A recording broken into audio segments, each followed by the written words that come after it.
So hey, what's up everyone? So by the way guys, I just used this Utuwo Long-Term Protect Skin SPF 30. So may nag-comment sa akin dun sa last video ko about this 3-in-1 Long-Term Protect the Skin SPF 30 na sunscreen ng Utuwo. Hindi daw masyadong malinaw. So ayan, pakita ko po sa inyo. Ayan, Utuwo Long-Term Protect. Medyo madumi na kasi. Dahil yung kamay ko, minsan pag nagbablush ako napapahawak dito. So, ayan, ilalagay ko na lang dito yung hitsura niya sa box and kapag wala sa box.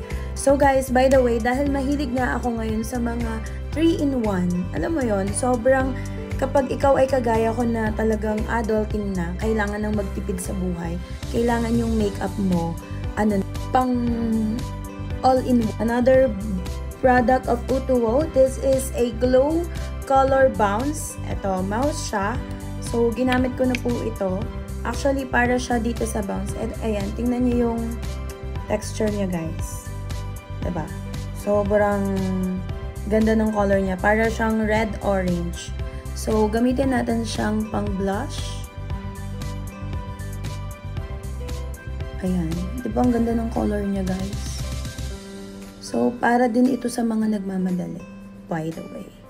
So, let's put here, little bit sa nose, para, kunyari sun kiss. And then here. Pag ganito na ako nagbablush ngayon, kasi para malift yung face ko, kasi sobrang laki na ng face ko, diba? Kasi sobrang taba ko na. Ayan. Kamay-kamay lang tayo. So, yun, ang ganda niya. And bakit ko siya nasabing 3-in-1 guys? Kasi pwede din siya sa lips. Actually, naglagay ako ng lip balm. So, burahin natin. Ayan.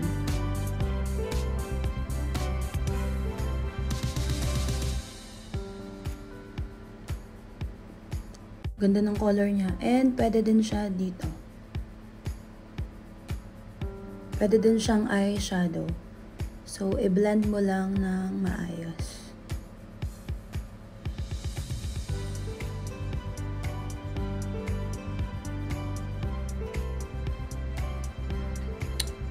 So, look.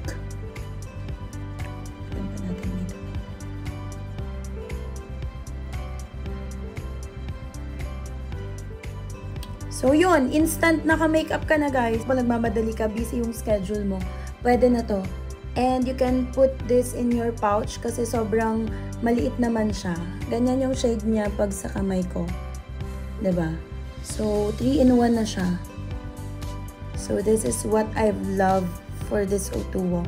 Sobrang ganda talaga ng product ngayon ng Utuwo, guys. So, kung ako sa inyo, habang naka-promo pa sila, check out na. By the way, yung link nito, guys, ilalagay ko sa comment sections. Thank you, everyone. That's it. Bye!